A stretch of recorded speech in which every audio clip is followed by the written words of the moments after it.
Assalamualaikum warahmatullahi wabarakatuh. Ang kwento natin ngayon ay tungkol sa isang kwentong nakaka-inspired, sa isang lihim na may asawang Pinay o Filipina na Muslim.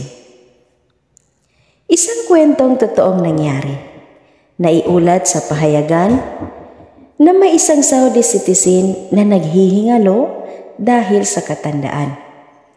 At nang binabantayan siya ng mga anak niya, ay sinabi niya sa panganay na anak niya na meron pa siyang asawang iba sa kanilang nanay at ito ay isang Muslim na Filipina o Pinay.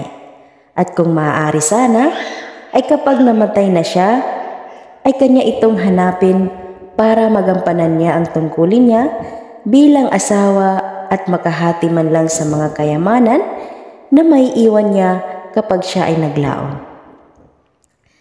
Nang mamatay na ang tatay nila at naipasa na sa korte ang case tungkol sa paghahati-hati sa mga naiwan ng kanilang ama, ay sinabi ng panganay na anak na ang kanilang ama ay may asawa maliban sa ina nila at itinagubilin ng tatay nila na kanila itong hanapin.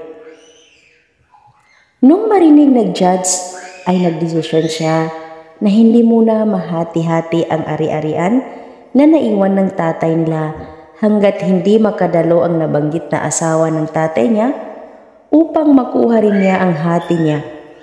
At nagpa siyang hanapin ng anak ang asawa ng kanyang tatay at tumungo sa Pilipinas upang hanapin ito. Sa tiyaga ng kanyang paghahanap ay natagpuan niya ito. Itinuro sa kanya na ito ay nakatira sa isang bahay at kanya itong pinuntahan. Dumating siya sa isang bahay na napakasimple ang itsura at kumatok siya sa pinto nito. Lumabas sa kanya ang isang babaeng nakahijab. Nagpakilala siya at isinalaysay niya ang kwento ng ama at sinabi ng babae na siya nga ang asawa niya.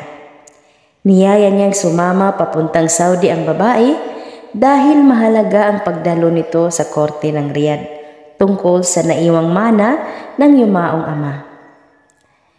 Dumating sila sa Riyadh at natapos ang desisyon ng korte na ang asawang Pinay o Filipina na Muslima ay makakakuha siya ng halagang 800,000 riyal bilang isa sa mga asawa ng yumao. Tinanggap niya ang pera at hiniling niya na bago makauwi ay makapagsagawa muna siya ng umrah at kanila itong tinugunan. Lumipas ang 4 na taon ay nagpasya siyang pumunta sa Pilipinas upang dalawin ang asawa ng ama. Nung lumating siya ay kanyang napuna na walang pagbabago ang itsura ng malakubong bahay. Tinanong niya kung anong ginawa sa perang namana niya. Sinabi niya, halika at pumunta tayo sa labas.